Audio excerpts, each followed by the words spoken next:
Masret Psachim, Daf Chaf Aleph, et nous commençons au début du deuxième Pérek, Kol Sha'a. Donc là, nous reprenons les dynim de Pessah, l'interdiction du Chametz.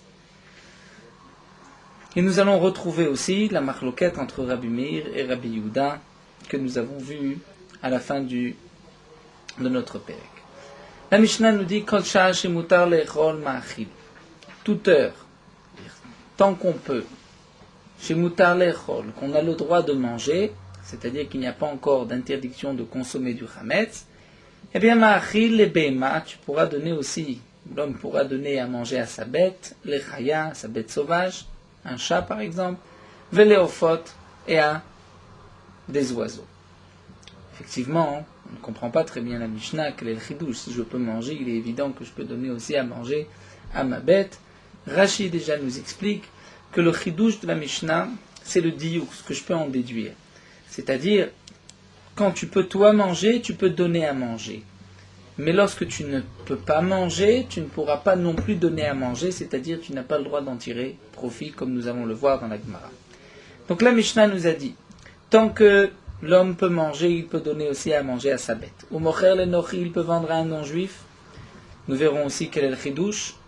Ou mutar banaato, et on a le droit de tirer profit du chametz. Avar zmano, lorsque le zman est passé, c'est-à-dire que il y a eu une interdiction de consommer le chametz, à ce moment-là, asur banaato, j'ai l'interdiction d'en tirer profit, et aussi il nous dit Tosfot, j'ai l'interdiction de le vendre. Velo yasik botano vekirein, on n'a pas le droit, en le brûlant, d'utiliser ce combustible, ce chametz, pour son four ou son fourneau. Rabbi Yehuda Omer, Rabbi Yehuda nous dit, En biu chametz la srefa. Le biu chametz ne peut se faire que par le feu, en brûlant le chametz. Chachamim omrim af mefarer bezoreh la roach omatil leyam. Chachamim nous disent, on peut même émietter le chametz, le jeter au vent ou bien le jeter à la mer. Donc la Gemara reprendra aussi la fin de cette Mishnah, la marloquette entre Rabbi Yehuda et les Chachamim. Comment on va procéder pour le biu chametz, est-ce qu'on doit le brûler ou bien le jeter à la mer? Et là, nous allons nous pencher sur la première partie de la Mishnah. Donc la Mishnah nous a dit, tant qu'on peut manger du chametz, on peut donner aussi à manger à sa bête. La Gemara nous dit, Kol she'ashi mutar le'echol ma'achil. Donc tant que tu peux manger, tu peux aussi donner à manger. Demande la Gemara, a kol she'ashi mutar le'echol eno ma'achil. Donc ça voudrait dire que lorsque tu ne peux plus manger le chametz, tu n'as plus le droit de donner à manger ton chametz à une de tes bêtes, à tes animaux. Donc nous dit la Gemara, les mamatnitim, donc Rabbi Yehuda, on n'a qu'à dire que notre Mishnah n'est pas Rabbi Yehuda. Pourquoi? Vous vous rappelez, nous avons vu la marloquette entre Rabbi Yehuda et Rabbi Meir, jusqu'à quand on a le droit de manger du chametz. Rabbi Meir permet de manger le chametz la 5e heure. Mais la 6e heure, on commencera à brûler le chametz, midi rabanan, alors que Minatora, l'interdiction du chametz commence à partir du début de la 7e, après Chatzot, après la fin de la 6e heure. D'après donc Rabbi Meir, on pourra manger toute la 5e heure, c'est-à-dire, lorsqu'on met les sha'ot zmaniyot, on règle la montre en fonction du lever du matin et de la nuit, et nous avons 12 heures, donc lorsque la montre affiche 5 heures, nous avons terminé la 5e heure. Là, d'après Rabbi Meir, on doit s'arrêter de manger du chametz, puisqu'on rentre dans la 6e heure. D'après Rabbi Yehuda, la 4e heure, on peut manger du chametz. La 5e heure, on n'a pas le droit de manger du chametz. Au début de la 6e heure, on commence à brûler le chametz. Donc nous dit la Gemara, notre Mishnah ne va pas comme Rabbi Yehuda. Pourquoi? Puisque d'après Rabbi Yehuda, la 5e heure, je ne peux pas manger du chametz. Mais, tolin, c'est-à-dire, je ne mange pas le chametz, mais je ne le brûle pas non plus. Je n'ai pas une interdiction, une obligation de le brûler. Donc nous dit la Gemara, d'après Rabbi Yehuda, nous avons la 5e heure, où je ne peux pas manger du chametz, mais malgré tout, je peux tirer profit de ce chametz, donner à manger à ma bête. Donc nous dit la Gemara, on n'a qu'à dire que la Mishnah n'est pas comme Rabbi Yehuda. Dit Rabbi Yehuda, puisque si l'auteur de la Mishnah c'est Rabbi Yehuda, il y a pourtant la 5e heure, où là je ne peux pas manger, mais malgré tout, je peux donner à manger à ma bête. Ditman, comme c'est marqué dans la Mishnah que nous avons vu dans le premier Pérek, Rabbi Meir Omer. Rabbi Meir dit on pourra manger toute la 5e heure et on brûle le chametz au début de la 6e heure. Rabbi Yehuda Omer ochlim kol arba. Rabbi Yehuda nous dit on mangera toute la 4e heure vetolim kol chamesh et on laissera suspendre, c'est-à-dire on ne mange pas mais on ne brûle pas la 5e heure. Vesofim mitchilat shesh, on brûle au début de la 6e heure. Donc notre Mishnah, la Gemara a priori, ce n'est pas Rabbi Yehuda. Alors demande la Gemara ve'elamai. Alors qui est l'auteur de la Mishnah? Rabbi Meir? Tu voudrais dire que la Mishnah, c'est Rabbi Meir. Tant que tu peux manger le chametz, c'est-à-dire pendant la 5e heure, tu peux donner à manger à ta bête. Lorsque tu n'as plus le droit de manger le chametz, au début de la 6e heure, tu ne donneras pas à manger à ta bête. Eh bien, nous dit la Gemara, on ne peut pas non plus expliquer la Mishnah d'après Rabbi Meir. Pourquoi? Dans la Mishnah, ce n'est pas marqué Kol Sha'a chez Ochel. Tant que tu manges. C'est marqué Kol Sha'a chez Mutar Lechol, que tu as le droit de manger. Donc on va lire le mot dans la Gemara. Velama et qui est l'auteur Rabbi Meir? Si c'est ainsi, Aïkol Shashi Mutar Lechol Ma'achil, la Mishnah doit nous enseigner cette halakha sous cette forme. Tant que tu as le droit de manger, tu peux donner à manger à ta bête. Kol Shashi Ochel Ma'achil Mevaïd. D'après Meir, on aurait dire tant que tu manges, non pas tant que tu as le droit de manger, tu peux donner à manger, mais tant que tu manges, tu peux donner à manger à ta bête. Et c'est-à-dire, nous explique Rashi. Maintenant que le Tana emploie ce terme de Kol Shashi Mutar Lechol, le Tana nous laisse sous-entendre qu'on parle ici de deux personnes. C'est-à-dire, tant que Mutar Lechol, c'est-à-dire, tant que l'un a le droit de manger, eh bien, même celui qui n'a pas le droit de manger, mais pourra malgré tout donner à sa bête à manger. Comment ça? Amar Rava Barula Matnitim Rabban Gamlieli. Notre Mishnah, c'est en vérité Rabban Gamliel. Ditnan, comme nous avons enseigné dans la Mishnah, là aussi nous l'avons vu dans le premier Perek, Rabban Gamliel Omer, Chulin Nechalin Kol Arba, Truma Kol Chamesh, Vesorfim Bitchilat Shesh. Rabban Gamliel nous dit que le Chulin, c'est-à-dire toute nourriture profane qui n'a pas de Kdusha, qui n'est pas Teruma, pourrait être mangée la 4e heure par tout Israël. Mais la Teruma sera mangée même la 5e heure. Qui mange la Teruma? Le Kohen. Pourquoi le Kohen a le droit de manger la Teruma même une heure supplémentaire? Puisque il ne faut pas perdre la Teruma, la brûler pour rien la laisser sans la manger. Donc on donne encore une heure pour les Kohanim, que les Kohanim puissent terminer leur Teruma à la 5e heure. Et on commencera à brûler au début de la 6e heure. Et donc d'après Rabban Gamliel, le Israël doit s'arrêter de manger à la fin de la 4e heure. La 5e heure, qui mange? Le Kohen peut manger. Eh bien, voici ce que nous dit la Mishnah. Kol Shashi Mutar Lechol. C'est-à-dire, tant que Mutar, c'est-à-dire le Kohen a le droit de manger, eh bien, toi, Israël, qui n'as pas le droit de manger, mais Ma'achil, tu pourras donner à manger à ta bête. Ma'achil Kama, Kol Shashi Mutar Lechol Kohen Bateruma. Tant que le Kohen peut manger de la Teruma, Israël, Ma'achin Chulin, la Bema, la Chaya, de leur fond. Tant que le Kohen pourra donner à manger, eh bien le Israël, lui, n'a pas d'interdiction d'en tirer profit, il pourra donner à manger à ses animaux. Donc notre Mishnah est expliquée ni comme Rabbi Yehuda, ni comme Rabbi Meir, mais plutôt comme Rabban Gamliel. La Gemara continue et demande comment se fait-il que dans la Mishnah, le Tana ait besoin de nous préciser, on peut donner à manger à sa bête domestique, Behema, Chaya, sa bête sauvage, comme par exemple un chat, nous dit Rashi, ou Ophot, ces oiseaux. Pourquoi le Tana a besoin de nous mentionner toutes sortes de bêtes? La malilimitne Behema, la malilimitne Chaya. Pourquoi nous enseigner Behema et pourquoi Chaya? Tzricha nous dit la Gemara, le Tana a besoin de nous enseigner les deux. Pourquoi? Dit Tana Behema, si le Tana nous avait dit, tu peux donner à manger à ta bête domestique, j'aurais pu croire que j'ai le droit de donner à ma bête domestique. Pourquoi? Parce que, comme nous dit Rashi, une bête en général n'a pas l'habitude de cacher sa nourriture. Une vache, un mouton, mange la nourriture qui se trouve devant lui. Le mouton ne va pas aller cacher sa nourriture. Et donc, même si le mouton ne mange pas tout le chametz, il en laisse encore une partie. Chazele, tu vas le voir et tu pourras le prendre et le brûler. Aval chaya, mais une bête sauvage, un chat par exemple. Deimeshaira kamatzana, s'il ne mange pas tout le pain, il va le prendre et le cacher. Et donc ensuite, imalo, donc peut-être que tu n'as pas le droit de demander à manger à ton chat, puisque le chat risque ensuite de cacher le chametz, et au moment du bio, tu penseras qu'il n'y a plus de chametz, alors qu'en vérité, il a simplement été caché dans un coin. Donc le Tana nous dit, eh bien non, tu as le droit de donner aussi à ta bête sauvage, à ton chat, tu ne dois pas penser que peut-être il va le cacher. Inversement, Itana Chaya, si le Tana veut enseigner le din de Chaya, de la bête sauvage, j'aurais pu croire.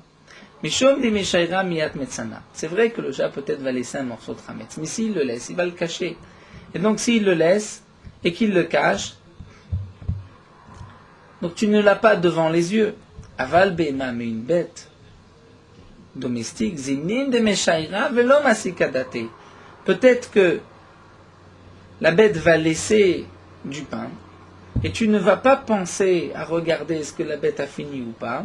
Et ensuite, Kae alea bebalire ou balimatse, tu vas transgresser balire ou balimatse parce que tu ne vas pas brûler ou être mevatel, pendant la girsa dans Rashi, tu ne vas pas ou brûler ou annuler ton chametz, et donc tu risques ensuite de l'oublier et de transgresser balire ou balimatse.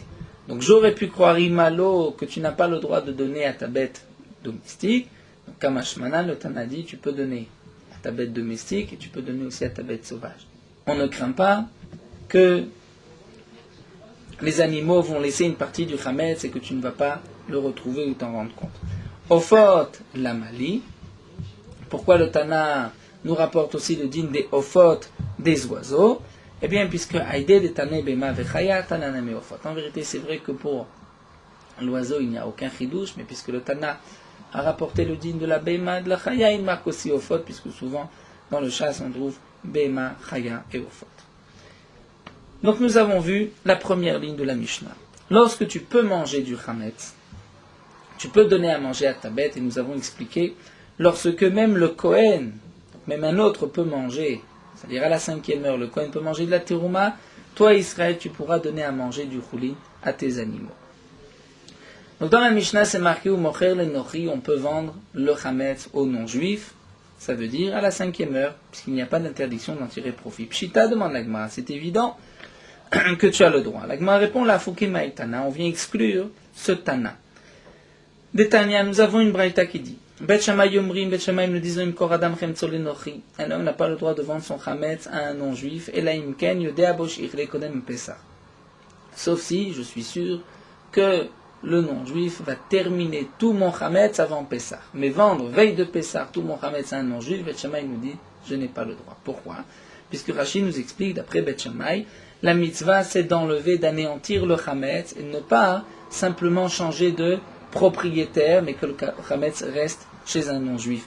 Donc d'après Bet Shammai, tu ne peux vendre ton chametz que si tu es sûr que le non-juif va le consommer avant Pesach. Bet Hillel omrim, kol shashi mutar lechol, mutar limkor. Bet Hillel nous dit, tant que tu peux manger, tu peux aussi vendre ton chametz. Le chametz n'a pas besoin d'être terminé, d'être consommé avant Pesach. Nous tournons la page. Rabbi Yehuda ben Betera nous dit Koutar, v'chol mine koutar. Le koutar, c'était une préparation que nous verrons au début du 3e pérec, de morceaux de pain avec aussi donc, du lait. Cette préparation, ce koutar, on ne mangeait pas, on ne consommait pas donc, énormément de koutar, on le mangeait petit à petit. Et donc nous dit Rabbi Yehuda ben Betera, le koutar et toutes sortes de koutar, Asur limkor shloshim yom kodem le Pesach, on a interdiction de le vendre même 30 jours avant Pesach. Pourquoi? Puisque, nous dit Rashi, Rabbi Yehuda ben Betera pense comme Bet Shammai, le koutar ne se mange pas si vite, c'est juste on s'en sert d'accompagnement, et donc on ne pourra pas le manger avant Pesach. C'est pour cela que 30 jours avant Pesach, pendant ces 30 jours-là, tu n'as pas le droit de vendre le koutar. Tosfot, au nom de Rabbi Noutan, nous dit que Rabbi Yehuda ben Betera peut même penser comme Bet Hillel, non pas seulement comme Bet Shammai, mais que le koutar, étant donné que le koutar, il y a le nom de son propriétaire, on sait que c'est le koutar d'un tel. Donc on risque, si quelqu'un voit ce koutar chez un non-juif pendant Pessah, même que d'après Bet Hillel, il n'y a aucun problème, puisque je lui ai vendu mon koutar, mon chametz, mais on risquerait de dire, tiens, mais c'est le koutar d'un tel qui se trouve chez le non-juif, peut-être qu'il l'a vendu même pendant Pessah. Donc, à cause de ce rachash, de cette crainte, Rabbi Yehuda ben Betera nous dit, on ne pourra pas vendre donc le koutar, tout le koutar même, 30 jours avant Pessah. Donc ici, le Tana vient nous exclure, puisque le Tana nous dit, on peut le vendre à un non-juif. Donc, le Tana vient nous exclure, en vérité, de ces Tanaïm, comme c'est la Girsa même dans Rabbeinu Hananel, mais un Tanaï, de ces Tanaïm qui sont rapportés donc dans cette Braïta, qui nous interdisent de vendre le Hametz la 5e heure à la dernière minute. Donc, a priori, comme Beth Hillel, tant qu'on peut consommer le Hametz, on peut aussi le vendre. Et non pas, ni comme Rabbi Yehuda ben Betera, ni comme Beth Shammai. La Gemara continue, Mutar Bana, dans la Mishnah, c'est marqué, on a le droit d'en tirer profit. La Gemara nous dit, Pshita, il est évident que tant que tu peux manger le Hametz, tu peux en tirer profit. L'Otsricha. La Gemara répond, le chidouche de la Mishnah est le suivant. En vérité, on ne parle pas d'en tirer profit à la 5e heure, mais on parle que, avant le moment d'interdiction du Hametz, Characho Kodem Zmano, parle dans le cas où il l'a bien grillé, il l'a cramé, le pain est durci et noir, comme nous dit Tosfot, même un chien ne peut plus le consommer. Et donc, ce pain pourra même être gardé et être vendu, même après l'interdiction du Hametz, comme nous l'a dit Rava. Donc le chidouche Kamashman qui dit Rava, le chidouche du Tana, tu as le droit de tirer profit, c'est-à-dire, même de ce morceau de pain, pendant Pessah, ou après l'interdiction du Hametz, tu as le droit d'en tirer profit, étant donné que Haracho, tu l'as bien brûlé avant le moment du Issour, donc tu lui as enlevé son statut de pain, et ensuite, si tu veux, tu pourras même le vendre. Comme l'a dit Rava, Haracho Kodem Zmano, quand on a bien brûlé le pain avant le moment du Issour, Muta Bana, on a le droit d'en tirer profit, même la Harzmano, même après le moment du Issour venu. Avar Zmano. Ensuite, la Mishnah nous a dit, une fois que le moment du Issour est arrivé, Asur Bana Ato, j'ai l'interdiction d'en tirer profit. La Gemara nous dit, Pshita. Rashi ne veut pas lire dans la Gemara ici Pshita, puisque nous dit Rashi, c'est pas si simple, puisqu'il y a même un Tana qui pense que pendant Pessah, on a le droit de tirer profit du Hametz. Donc on ne peut pas demander à Varzmano Asur Banaato, mais c'est évident qu'on n'a pas le droit d'en tirer profit, puisque nous avons un Tana qui pense que même pendant Pessah, tu as le droit d'en tirer profit, Rabbi Yossi Aglili, que nous verrons par la suite. Donc Rashi lit directement. L'Otsricha, la Gemara explique, le Chidouche ici, du Tana à Varzmano Asur Banaato, on parle les Sha'ot des Rabbanan, c'est-à-dire lorsque vient l'interdiction des Rabbanan. Le Avar Zmano, ce n'est pas l'interdiction de la Torah, c'est-à-dire au début de la 7e heure, une fois la 6e heure terminée, mais même dès le début de la 6e heure, le Hametz, étant donné qu'il y a une interdiction Midé Rabbanan, eh bien, on ne pourra pas en tirer profit. Comme cet enseignement de Rav Gidal que nous avons vu dans le premier Pérec. Amar Rav Gidal, Amar Rav Chaya bar Yosef, Amar Rabbi Yochanan. Hamekadesh, Mishesh Sha'ot ul Ma'ala. Si quelqu'un prend du Hametz, on le voit raffiler Bechite Kordonaïte, c'est-à-dire même des grains de blé durs, donc qui, même au contact de l'eau, ne vont pas facilement fermenter, malgré tout, si cet homme a pris ces grains de blé qui ont été au contact de l'eau, et va être Mekadesh, va les donner en tant que Kiddushin pour se marier avec une femme, il ne pourra pas s'en servir de Kiddushin. La femme Enroshim le Kiddushin, on ne considère pas que la femme est mariée. Pourquoi ? Étant donné que pour les Kiddushin, il faut que l'argent des Kiddushin appartienne au Mekadesh, à celui qui veut se marier. Si le Hametz est Asur Bana, ce n'est pas son argent, donc ce n'est pas ses grains de blé.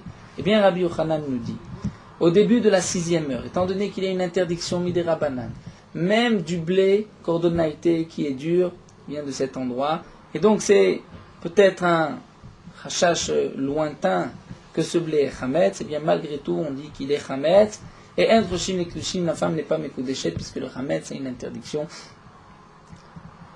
maintenant Midera Banan, donc ce Hametz ne lui appartient pas, puisqu'il ne lui appartient pas, il ne pourra pas être Mekadesh une femme, bien que le Chaora Minatora, cette femme est Mekoudeshet. Donc Rashi l'a déjà expliqué dans le premier Pérec, on tient compte du principe quoi le Mekadesh, Adata de Rabbanan Mekadesh, et Afkinu Rabbanan et Kiddushin Miné, comme c'est rapporté plusieurs fois dans le chasse. C'est-à-dire les Chachamim ont la force d'enlever les Kiddushin, même qui sont Minatora, puisque celui qui se marie donne cette condition aussi, Kedat Moshe ve Israël, c'est-à-dire je me marie avec l'idée que les Kiddushin sont faits comme les Chachamim l'ont décidé, puisque là les Chachamim disent que non. Les Chachamim ont la possibilité aussi de rendre efker cet argent, donc c'est comme si il a été Mekadesh une femme avec de l'argent qui ne lui appartient pas. Donc voici le chidouche de la Mishnah. Varzmano, c'est-à-dire lorsque nous avons l'interdiction même midera banan de consommer le chametz au début de la 6e heure, eh bien on n'a pas le droit d'en tirer profit. Le Tana nous a dit, Velo yasik botano vikirem, tu ne pourras pas l'utiliser comme combustible pour ton four et ton fourneau. Donc l'agma pshita, c'est évident, puisque j'ai une interdiction de anna'a, je ne pourrai pas en profiter. L'agma dit l'autre sricha, le chidouche est d'après Rabbi Yehuda. Damar enbiu chametz ala srefa. Rabbi Yehuda a dit, on brûle le chametz. C'est de cette manière qu'on accomplit la mitzvah du biur chametz de tashvitu. Donc ça, le cas d'Atachamina, j'aurais pu croire. Oui, il va me Rabbi Yehuda mitzvah tobisrefa. Puisque Rabbi Yehuda a dit la mitzvah c'est de brûler le chametz, alors peut-être des kassariflets, il est anéminé. Au moment où je brûle le chametz, je peux peut-être en tirer profit. Kamashmalan que non, je n'ai pas le droit, au moment où je brûle le chametz, d'en tirer profit. Et là, la Gemara commence avec une nouvelle sugia, la sugia bien connue de Chizkia et de Rabbi Avaou. D'où est-ce qu'on apprend l'interdiction de tirer profit du chametz pendant Pessah? C'est-à-dire parfois, comme nous allons le voir, la Torah nous dit tu as l'interdiction de consommer telle ou telle chose. Est-ce que la Torah, lorsqu'elle m'interdit de consommer, m'interdit aussi d'en profiter? C'est ce que nous allons voir. Amar Chizkia nous dit Minaim le chametz va Pessah shasur bana. D'où est-ce qu'on sait que le chametz, pendant Pessah, nous avons l'interdiction d'en tirer profit? C'est-à-dire on ne peut pas en tirer profit. Il ne m'appartient pas. Il est aussi Yassour, donc Bana, il a l'interdiction d'en tirer profit, Shinema, comme c'est marqué. Lorsqu'on regarde un peu plus les psukim, on ne voit pas l'interdiction d'en profiter, on voit l'interdiction de manger le chametz. Nous dit Chizkia, Shinema, puisque c'est marqué dans le pasuk, Lo yeachel chametz. C'est-à-dire, tu ne mangeras pas de chametz, le chametz ne sera pas consommé. Il nous explique Rashi, le Lo yeachel veut dire, tu n'as pas le droit, le yebo eter achila, c'est-à-dire tu ne pourras pas même avoir la permission d'utiliser ce chametz pour manger. Donc lo yachel chametz ne veut pas simplement dire que tu ne mangeras pas le chametz, mais tu n'auras pas non plus tout profit qui te permettrait de manger grâce à ce chametz. Lo yebo eter achila. Et donc, tu n'as pas le droit d'en avoir une ana'a, un profit. Alors nous dit la Gemara, de ces paroles de Chizkia, on voit qu'il y a une interdiction de tirer profit du chametz, puisque la Torah a dit lo yeachel. Tama de katav achamana lo yeachel chametz. Sous cette forme, lo yeachel, c'est pas marqué lo yochal, tu ne mangeras pas. Lo yeachel qui signifie tu ne viendras pas même à manger grâce à ce chametz. Halo katav lo yeachel. Si la Torah n'avait pas marqué lo yeachel, si on ne le lisait pas lo yeachel, avamina, qu'est-ce que j'aurais dit? Isur achila mashma, isur ana lo mashma. Lorsque la Torah dit lo yochal, ça signifie ne mange pas, mais ça ne veut pas dire n'en tire pas profit. Eh bien, plié de Rabbi Avaou. Si c'est ainsi, Chizkia est en marloquette avec Rabbi Avaou. Pourquoi? D'Amar Rabbi Avaou a dit kol makom shneimar lo yochal, lo tochal, lo tochlu, echad isur achila ve echad isur ana'a mashma.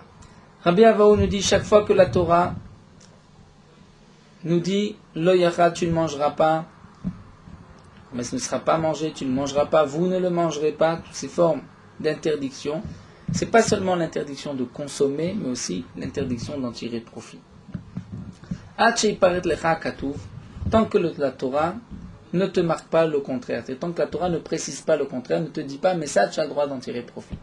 Comme nous allons le voir, la Gemara va rapporter un exemple où la Torah a interdit par exemple la nevela, et pourtant la Torah nous précise, mais tu pourras la vendre à un non-juif ou la donner à un guerre, au guerre toshav, à l'habitant qui est donc dans ton pays.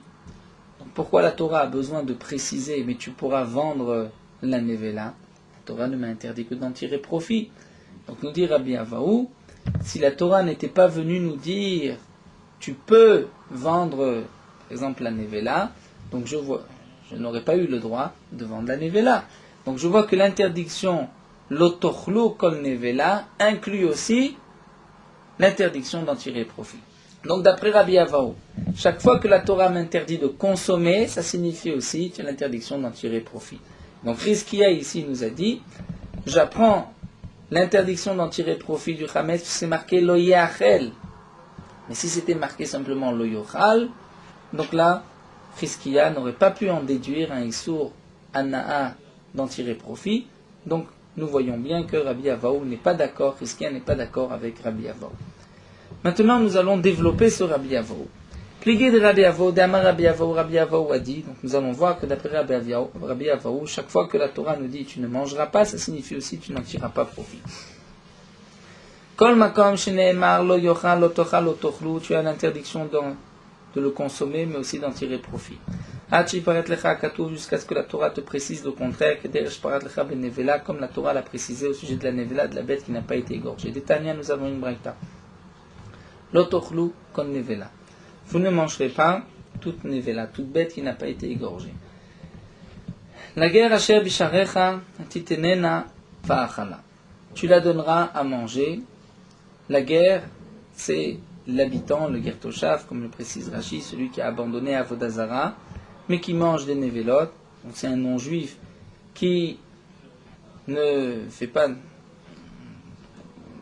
d'idolâtrie, qui a le droit d'habiter en Eretz Israël, à qui tu pourras lui donner, titenena, lui donner la névéla et lui la mangera. O machor le nochig, où la Torah nous dit, tu pourras la vendre à un non-juif. En li ela leger benetina vele nochi bemechira.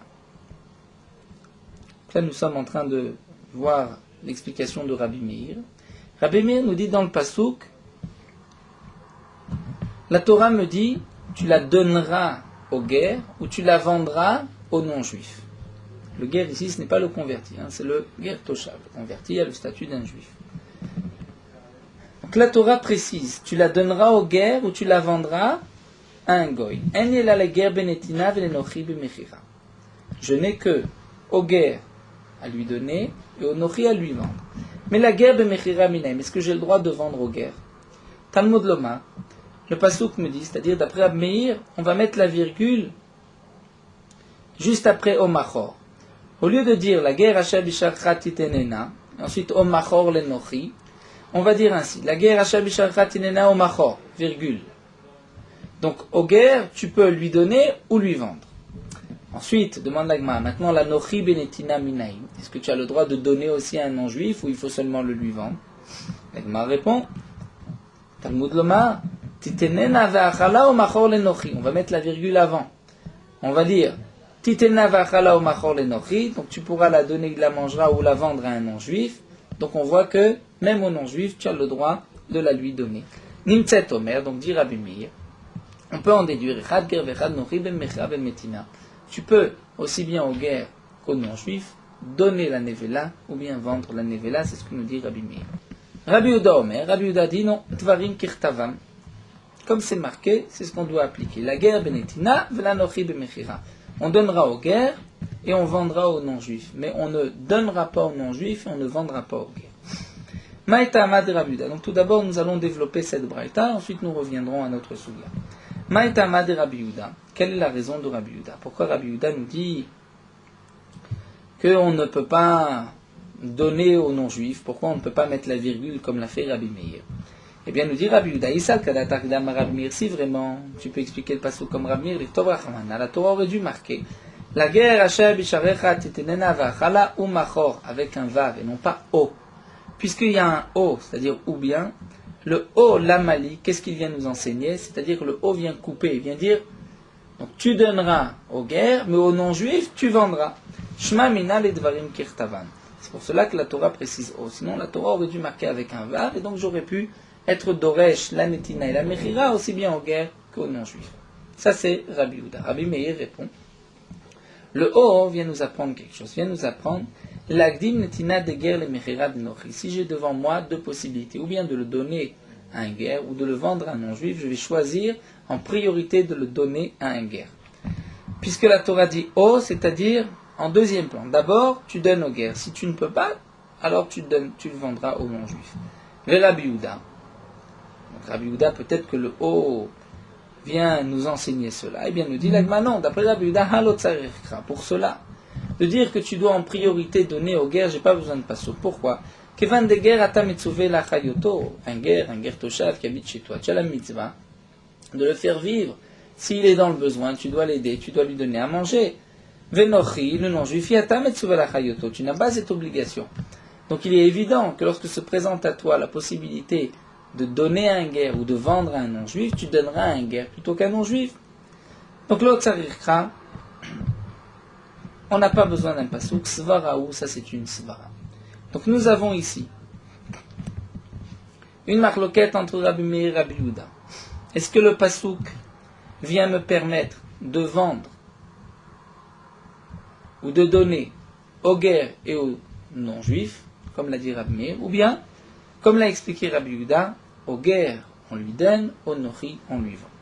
Maintenant la Gemara reprend. Bishlama et Rabbi Meir nous dit la Gemara. Encore, je peux comprendre Rabbi Avaou d'après Rabbi Meir. Comment ça? Rabbi Meir qui a dit Echad ger vechad nochi ben mechira ben benetina. Que pour le guerre, pour le non-juif, tu peux lui donner ou lui vendre. Donc maintenant tu peux dire, puisque la Torah a besoin de nous montrer, de nous permettre de tirer profit de la nevela, alors que la Torah ne nous avait interdit que de consommer la nevela. Pourquoi la Torah vient nous dire tu peux la donner ou la vendre aux non-juifs? Eh bien, c'est pour déduire de là, Akol Isurim Sheba Torah, Asurim Ben Bachila Ben Bana, que toutes les autres interdictions de la Torah, lorsque la Torah ne précise pas que tu as le droit d'en tirer profit, eh bien, nous avons l'interdiction et de le consommer et d'en tirer profit. C'est-à-dire, comme ce que Rabbi Avaou a enseigné dans la Braïta, lorsque la Torah dit tu ne consommeras pas, ça signifie aussi tu n'en tireras pas profit. La preuve, c'est que pour Nevela, bien que la Torah dit tu ne consommeras pas la Nevela, la Torah a besoin de te préciser, tu pourras en tirer profit. Bien évidemment que j'ai le droit d'en tirer profit puisque la Torah ne m'a interdit que de la consommer. Donc je peux déduire de là, que lorsque la Torah m'interdit de consommer, en vérité la Torah m'interdit aussi d'en tirer profit. Et la Nevela, la Torah vient préciser, mais la Nevela, tu as le droit d'en tirer profit. Mais pour toutes les autres interdictions, lorsque je te dis tu ne consommeras pas, eh bien tu n'en tireras pas profit non plus. Donc d'après Rabbi Meir, je comprends Rabbi Avaou. Et là, Rabbi Yehuda demande l'agma, mais d'après Rabbi Yehuda, de Amar et Dvarim Kirtava Mudeate, puisque d'après Rabbi Yehuda, pourquoi la Torah a besoin de me préciser, tu pourras donner la nevela aux guerres ou la vendre aux non-juifs. Ce n'est pas pour me permettre d'en tirer profit, mais c'est au contraire, d'après Rabbi Yehuda, c'est pour nous interdire de donner aux non-juifs, et simplement la Torah me dit, tu vendras aux non-juifs, et aux guerres tu ne pourras pas le vendre, tu devras le lui donner. Donc, ce n'est pas que la Torah vient me permettre ici d'en tirer profit, au contraire. Sans ce pasouk-là, j'aurais pu croire que je peux évidemment en tirer profit. Mais le pasouk vient me limiter ce profit. Il me dit par exemple, aux guerres, tu n'as pas le droit de lui vendre, d'en tirer un tel profit, tu dois lui donner cette nevela. Donc d'après Rabbi Yehuda qui a dit Dvarim Kirtava Mudeate, donc Kol Isurim Sheba Torah Menale d'Asurim, d'où est-ce qu'on sait qu'il y a une interdiction d'en tirer profit? D'après Rabbi Yehuda, on ne peut pas retenir le même raisonnement. D'après Rabbi Yehuda, je ne peux pas dire, tiens, la Torah m'a interdit la nevela, et ensuite la Torah me permet d'en tirer profit. Donc, chaque fois que la Torah m'a interdit de consommer, ça signifie aussi l'interdiction d'en tirer profit, puisque la Torah vient ici me permettre, dans ce cas particulier de nevela. D'après Rabbi Yehuda, je ne peux pas dire ainsi, puisque peut-être qu'effectivement, dans Kol Torah Kula, lorsque la Torah m'interdit d'en consommer, ce n'est que de consommer, mais j'ai le droit d'en tirer profit. Et ici, la Torah vient me limiter ce profit. Donc la Torah ne vient pas me permettre, au contraire, vient m'interdire ce que j'aurais pu croire permis. Donc d'après Rabbi Avaou, si Rabbi Avaou pense comme Rabbi Yehuda, que Dvarim Kirtavam, alors d'où est-ce qu'on sait que lorsque la Torah m'a dit tu ne mangeras pas, ça signifie aussi tu n'en tireras pas profit. Donc nous sommes partis de cet enseignement de Chizkiya qui rapporte un pasouk. D'où est-ce qu'on sait que le Chametz, on n'a pas le droit d'en tirer profit pendant Pessah, puisque c'est marqué Lo Yeachel. C'est pas marqué Lo Yochal, marqué Lo Yeachel. Et Yeachel signifie tu n'en tireras pas profit, c'est-à-dire tu ne viendras pas même en tirer profit à avoir de l'argent à acheter et pouvoir manger autre chose grâce à ce Chametz. La Gemara nous dit que Chizkiya n'est pas d'accord avec Rabbi Avaou, puisque d'après Rabbi Avaou, lorsque la Torah dit tu ne mangeras pas, ça signifie automatiquement tu n'en tireras pas profit non plus, donc je n'ai pas besoin d'arriver à lo yachel, même lo yochal signifie une interdiction d'en tirer profit. La Gemara développe sur Rabbi Avahu et nous rapporte la marloquette Rabbi Meir et Rabbi Yehuda. Donc d'après Rabbi Meir, je comprends que d'après Rabbi Avahu, chaque fois que c'est marqué lo yochal ou lo tochlu, il y a aussi une interdiction d'en tirer profit. La preuve, c'est que pour la Nevela, la Torah a besoin de te préciser, là tu as le droit d'en tirer profit. Ça voudrait dire que sinon, s'il n'y avait pas ce pasouk en plus, puisque la Torah m'a interdit d'en tirer profit, donc de le consommer, donc ça veut dire que la Torah m'interdit aussi d'en tirer profit. Mais d'après Rabbi Yehuda, demande la Gemara, d'où est-ce qu'on sait que lorsque la Torah me dit tu ne mangeras pas, ça signifie aussi tu n'en tireras pas profit. Alors la Gemara nous dit, on l'apprend mila kelef tashlichun oto. Nous avons un passou concernant la tréfa. Lorsqu'une bête est tréfa, c'est-à-dire il y a eu une shrita, mais il s'avère que la bête avait, par exemple, le poumon percé. Cette bête est tréfa, on ne pourra pas la consommer. La Torah me dit, la kelef tashlichun oto. Vous jetterez cette tréfa au chien. Nous avons l'interdiction de consommer, comme c'est marqué, ou basar basadet tréfa lotochelu. Donc on a l'interdiction de consommer la bête tréfa. Pourtant la Torah me dit, mais tu pourras la donner au chien. Donc si la Torah me dit, tu pourras la donner au chien, et là nous continuons d'afraf bête, ça veut dire, oto atamashlich la kelel. Dire cette interdiction de tréfa, tu pourras la donner à manger au chien. Donc ce qui est marqué, l'otochlou dans tréfa ne s'expliquera que par une interdiction de consommer et ne pas d'en tirer profit. Mais les autres isurim de la Torah, yata mashlich le kelev kol isurim sheba Torah, puisque lorsque je jette à mon chien, je nourris mon chien, donc j'en tire profit. Donc la Torah me dit, mais tu ne pourras pas jeter d'autres isurim de la Torah à ton chien. Donc je vois que chaque fois que la Torah m'interdit de consommer, c'est aussi une interdiction d'en tirer profit. Rashi rajoute un petit point. Rashi nous dit, on remarque dans la Gemara que c'est grâce au oto, et non pas grâce à simplement cette permission que la Torah nous donne de donner à manger aux chiens. Auparavant, on a vu, puisque la Torah me dit, tu peux donner aux guerres. Pourquoi ici, la dracha est à travers le oto? Rashi nous explique, c'est que comme nous savons, les chiens n'ont pas aboyé sur les Bnei Israël lorsqu'ils sont sortis d'Égypte. C'est pour cela que la Torah leur a donné une récompense, on leur donne la tréfa à manger. Donc le passou qui me dit la kelef tashlichun oto, en vérité, peut-être ce passou ne vient pas m'apprendre sur le Issour Hana, mais simplement me dire il faut récompenser le chien qui n'a pas aboyé en Égypte. Mais puisque la Torah me dit tashlichun oto, c'est-à-dire vous le jetterez, la terefa vous la jetterez au chien, donc c'est seulement la tréfa que je jette, mais autre chose je ne jetterai pas. Comment ça, autre chose, je ne jetterai pas? Pourquoi? Puisque la Torah m'a dit, tu ne consommeras pas. Et donc, quand la Torah me dit, tu ne consommeras pas, ça signifie aussi, tu n'en tireras pas profit. Puisque pour la tréfa, la Torah me dit, tu ne consommeras pas la tréfa. Et la Torah me précise, mais tu la donneras au chien. La Torah ne m'a pas interdit d'en tirer profit. Donc, je peux déduire de là. Puisque la Torah précise, tu pourras la donner au chien, la tréfa. Donc, c'est que, sans cette permission, j'aurais pu croire que c'est interdit, étant donné que la tréfa, il y a l'interdiction de consommer, et comme l'a dit Rabbi Avahu, chaque fois que c'est interdit de manger, c'est aussi interdit d'en tirer profit.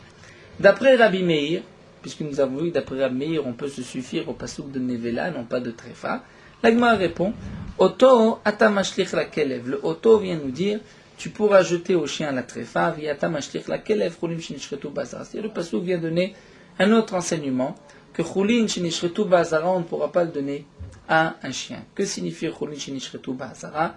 Chulin, c'est une bête sur laquelle il n'y a pas eu de Gdusha, je ne l'ai pas consacré comme Korban, je ne lui ai pas donné de Gdusha, ni de Khatat, Ola, Shlamim, donc une bête profane. Si cette bête, je vais l'égorger au Beth Amikdash, j'ai une interdiction. Dans le Beth Amikdash, je ne dois égorger que des sacrifices, donc qui ont été auparavant désignés comme sacrifices. Chulin Shinishretu Ba'azara, il y a aussi l'interdiction de jeter cette bête que je ne pourrais pas consommer, que je devrais brûler. J'ai l'interdiction de la donner au chien. C'est cela d'après Rabbi Meir que le passouk vient nous dire, la kelef tashirun oto, c'est-à-dire la terefa, tu pourras la donner au chien, mais chulin shenishretu ba'azara, tu ne pourras pas la donner au chien, puisque il y a un issour hana'a d'en tirer profit. Et là, on apprend de ce oto que chulin shenishretu ba'azara, c'est même une interdiction d'en tirer profit, puisque des psukim, comme le rapporte Rashi, on ne voit qu'un Issour Achila, et non pas sous la forme de l'Otochelou, mais par un diouk, donc je n'aurais pas pu déduire l'interdiction d'en tirer profit. Le Otto vient me dire, pour Cholin Shenishretu Bazara, tu n'as pas le droit d'en tirer profit. Ve'edach, l'Agma reprend d'après Rabbi Yehuda, l'Agma répond, Cholin Shenishretu Bazara, la Doraita. D'après Rabbi Yehuda, Cholin Shenishretu Bazara, l'interdiction d'en tirer profit n'est pas minatora, ou bien d'après ou bien d'après Tosfot, même l'interdiction de Cholin Shenishretu Bazara, d'après Rabbi Yehuda, cette interdiction tout entière n'est pas minatora. En tout cas, nous avons conclu, donc nous avons vu cet enseignement de Rabbi Avaou, que nous développerons encore par la suite, Bizrat Hashem demain. Donc ce que la Gemara nous a rapporté, c'est que, d'après Rabbi Avaou, chaque fois que la Torah me donne l'interdiction de consommer un aliment interdit, ce n'est pas seulement une interdiction de consommer, mais aussi une interdiction de tirer profit, jusqu'à preuve du contraire. Comme c'est marqué, d'après Rabbi Meir, dans la Nevela, où la Torah me permet d'en tirer profit, donc bien que c'est marqué l'otochlou, donc je n'ai pas le droit de consommer et d'en tirer profit, là la Torah me dit, mais la Nevela, tu as le droit d'en tirer profit. Je peux donc déduire que partout ailleurs, lorsque la Torah me dit l'otochlou, ça signifie aussi n'en tire pas profit. D'après Rabbi Yehuda, nous avons vu que c'est grâce à la tréfa, puisque dans la tréfa c'est marqué la kelev tashlichun oto, bien que la Torah nous avait interdit que de consommer la tréfa. Pourquoi la Torah a besoin de préciser, mais tu pourras la donner au chien et donc en tirer profit? C'est que la Torah veut me dire, la tréfa, tu ne la mangeras pas, mais tu pourras la donner au chien, mais une autre interdiction, qui est marquée sous la forme de tu ne consommeras pas, il y a aussi une interdiction d'en tirer profit. Voilà, nous allons nous arrêter ici, donc avec cet enseignement de Rabbi Avaou, et nous avons vu que Chizkia, lui, est en marloquette, puisque d'après Chizkia, lorsque c'est marqué lo yochlou ou lo tochlou, nous n'apprenons pas de là l'interdiction d'en tirer profit, mais simplement l'interdiction de consommer, comme pour le chametz, seulement parce que c'est marqué lo yeachel, donc on peut déduire qu'il y a aussi l'interdiction d'en tirer profit.